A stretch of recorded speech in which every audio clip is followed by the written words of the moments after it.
শিক্ষক শিক্ষিকা মণ্ডলীকে জানাই আমার হৃদয়ের গভীর থেকে আন্তরিক শ্রদ্ধা, আমার সহপাঠী বন্ধুদের জন্য ভালোবাসা, ভাই বোনদের জন্য আমার অভ্যর্থনা। বিদায় শব্দটার মধ্যে দিয়ে মুহূর্তের সামনে ফুটে ওঠে হৃদয়ের ব্যাকুলতা, মনের আকুতি, আর মনে হয় সব বুকের ভেতরটা কেমন জানি পড়ে ওঠে, যেমন করে প্রিয়জনের বিয়োগের বেলায় ঘটে। খুব ভালোবাসার জন হলে তা হয় আরো বিষাদময়।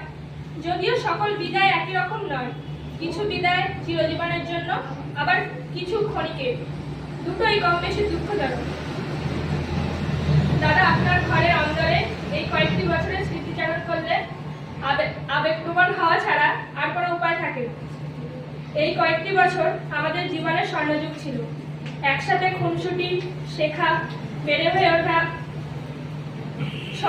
সময়ে সময়ে সহপাঠীদের সঙ্গে ঝামেলা, এই ছোট্ট একটা ঘরকে কেন্দ্র করেই চলত।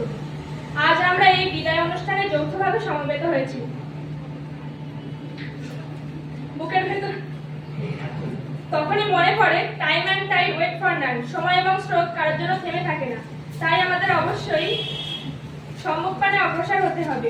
কালের নিয়মে এই ঘরকে পরিত্যাগ করলেও স্মৃতিগুলি আজীবন প্রাণবন্ত হয়ে থাকবে।